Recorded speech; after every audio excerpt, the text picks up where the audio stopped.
Buenas noches, doctor. Él es el doctor Eumir Telles, es mi abuelo y ha trabajado en el campo de la medicina desde el 1966 y es neurocirujano. Tiene en este momento 76 años y has trabajado por ¿cuántos años, abuelito?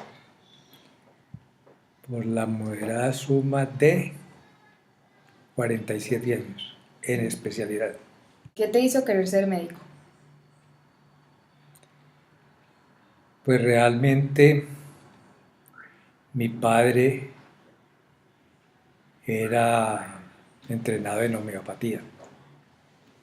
En ese entonces no había carrera específica de homeopatía. Y viéndolo trabajar, sus resultados, su esfuerzo,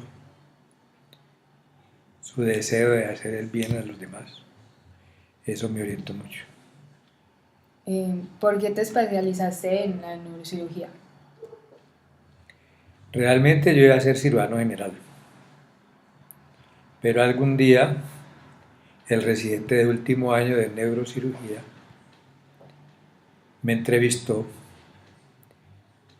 y me inculcó la idea de la neurocirugía. En primer lugar, porque necesitaban especialistas en neurocirugía, y en segundo lugar, porque me había visto trabajar unos cuantos meses haciendo mi residencia de cirugía y le ha agradado mi trabajo y mi manera de ser. ¿Cuál fue el proceso que tuviste que hacer para convertirte en médico? Para convertirme en médico, pues después de ser bachiller, presentar un examen de admisión en la Universidad del Valle, pasar una entrevista en la misma universidad y con esos dos ítems pasé a estudiar medicina en la Universidad del Valle. ¿Nos puedes contar cómo era la medicina, pero en la parte como del trabajo, de la ciudad, en ese tipo? La medicina en ese entonces había sobrepasado la época de lo que se llamó la medicina francesa, que era la medicina del diagnóstico a ojo clínico. Era que uno sumaba toda la información del paciente y hacía una prescripción diagnóstica y afianzaba esa presunción y ya era el diagnóstico y se hacía el tratamiento. Nosotros ya ingresábamos a una medicina que llamó la medicina americana, que era la medicina de las especialidades. Entonces es el caso de que de todos mis compañeros que egresamos de mi curso de grado, todos fuimos especialistas menos uno. ¿Cómo fue cuando cuando tú empezaste a trabajar ya? O sea, ¿te dieron oferta en el hospital o alguna EPS? ¿O cómo fue cuando empezaste a trabajar? Realmente me hicieron oferta en el hospital para quedar como tiempo geográfico, que en ese entonces era trabajar tiempo completo, dedicación exclusiva de especialidad. Pero pues realmente no era de muy buen recibo porque era muy limitante económicamente. Entonces uno salía a buscar dónde no había esa especialidad. Yo tuve la buena fortuna que un compañero que hacía residencia era de la ciudad de Pereira y él me dijo que en neurocirugía no había en la ciudad de Pereira y aquí vine a dar. Así Fui el que, primer neurocirujano que hubo en Pereira. ¿cómo está trabajando usted en este momento y cómo ha evolucionado esta especialidad acá en Pereira y en Colombia? Uf, grandemente. La evolución ha sido espectacular. Un ejemplo, cuando nosotros teníamos la sospecha diagnóstica de un paciente, tenía un tumor cerebral, le teníamos que hacer una arteriografía, que era inyectar un medio de contraste por una arteria, generalmente la carótida, y de acuerdo a la anatomía normal de la arteria, uno podía decir hay desviación, hay un abombamiento, hay una mancha, hay un llenado, y así uno sospechaba la lesión y entraba la lesión y la operaba. Hoy en día, con la resonancia magnética cerebral, haga de cuenta que uno, sin operar el paciente, sin abrir la cabeza del paciente, uno ve la lesión a través de la resonancia, como si le estuviera viendo el paciente craneotomizado. Y en la parte de los estudios, ¿cómo ha cambiado la medicina? En primer lugar, los estudios de medicina se volvieron semestrales. Cuando yo hice mi carrera eran anuales. Cuando eso no se podían arrastrar materias. Si uno perdía una materia, la habilitaba. Si perdía la habilitación, perdía el año. Hoy en día la pueden arrastrar, hoy en día la pueden habilitar. Si la pierden, pierden un semestre, no pierden la totalidad de un año. Además de eso, la medicina se ha modernizado en forma columnar, que se inicia el estudio desde lo más primitivo que es la célula hasta llegar el paciente a hacer un diagnóstico de enfermedad con el recorrido absolutamente de todas las ciencias que se aplican. Ahora nos podría decir qué problemas presentamos en la medicina en Colombia, como el problema de las EPS, el problema... Pues el problema más serio es que tenemos una cobertura magnífica para la población enferma de Colombia. Anteriormente era el paciente que no tenía ningún recurso para asistir al servicio médico, se llamaba de caridad. Iba a ser atendido por los servicios hospitalarios, que también tenían una gran cantidad de camas dedicadas a caridad. Esos pacientes de caridad no se les cobraba un centavo por nada.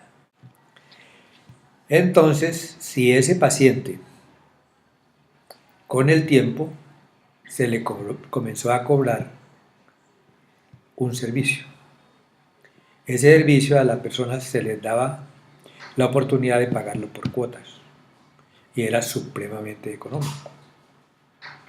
Hoy en día, con la ley 100, que comenzó a funcionar en 1993, la cantidad de gente que tiene oportunidad del servicio médico es alrededor del 90% de la población.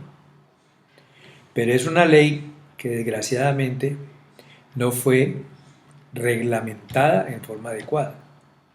Y entonces es donde nosotros vemos que en todas las informaciones la cantidad de situaciones catastróficas, de robos prácticamente, de definitivamente la falta de esa reglamentación hizo que las famosas EPS, que debían de ser unas prestadoras de servicio, fueran unas intermediarias para apropiarse de los dineros públicos. Y de ahí se ha visto todo lo que hemos observado, como es el caso más conocido, Salcom. Eso, si se logra corregir, que ahí está a puertas del Congreso, una reforma a la salud, es posible que además de la cobertura se preste un buen servicio e indirectamente volvamos a que los servicios hospitalarios se puedan brindar con mayor efectividad porque la mayoría de los hospitales están en malas condiciones económicas en virtud a que no les pagan las EPS los servicios prestados. ¿Qué papel tiene el médico en la sociedad?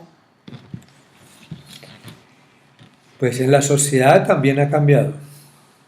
Antes era una persona que era como más o menos la persona importante en la ciudad o pueblo. Entonces se le respetaba como persona, se le respetaba por sus conocimientos, se le respetaba por su vida y eso ha cambiado. Ha cambiado porque hay muchos médicos, un número muy grande, a pesar de que hacen falta médicos, pero ese número mayor, la cultura ha cambiado y entonces hoy en día el médico es una persona que presta un servicio que es remunerado, pero que a su vez esa característica de apostolado que tenía el médico ha ido desapareciendo. Hoy en día, por ejemplo, médicos cobran su servicio a otros médicos, cobran el servicio al padre, cobran el servicio a la madre, a los hermanos, que eso era absolutamente, entre comillas, un pecado hace unos años. Entonces eso ha cambiado. Esa persona que era el consultor, inclusive para cosas que no atañían a la medicina, eso ha desaparecido. Entonces ya el médico hoy en día es un médico que prácticamente refleja la crianza que tuvo en su casa, la formación en su colegio, la formación en su bachillerato y la formación en su universidad. Ese es el reflejo de un buen profesional. Afortunadamente, la mayoría de los médicos son honestos. La mayoría de los médicos son honestos. Entonces, eso se ha guardado como un tesoro de lo que es el elemento médico. ¿Nos podrías contar la experiencia más bonita o más, no sé, más interesante que has tenido trabajando como neurocirujano? Pues las experiencias más lindas es salvar una vida. Eso es lo más bello que uno pueda vivir. Eso no se paga con ningún dinero del mundo. La sensación tan grata que uno siente ver a un chico que se cae de un tarro de galletas de 3 añitos, que llega al hospital inconsciente, paralizado en medio lado. Llega el neurocirujano y alcanza a entrar al ascensor con el niño así moribundo porque no alcanza a pasar por urgencias. Lo lleva inmediatamente a cirugía dándole boca a boca. Y sin más miramientos, le hace una limpieza de su cuero cabelludo. Tiene el diagnóstico de un hematoma agudo que lo está matando. Abre el cráneo, le drena la primera cantidad del coágulo. La criatura grita y en ese momento se le pone la anestesia general para seguir la cirugía. Y sale con el niño, hablando con el niño. Es una experiencia supremamente agradable, supremamente buena. Y la otra es el saludo de una madre, de un padre, de una hermana, un hermano. Doctor, usted en tal año me salvó mi hijo. ¿Qué tenía su hijo? Tal y tal cosa. Usted me le hizo esto y usted me dijo esto. me salvó a mi mamá después de tantos años de recorrer muchas partes del país, porque a usted se le ocurrió que el diagnóstico era tal cosa, eso lo trató y eso la mejoró. Eso es muy gratificante. Gracias, doctor, por conectarnos el pasado con el presente en el campo de la medicina y pues, tuve mucho gusto en hablar con usted.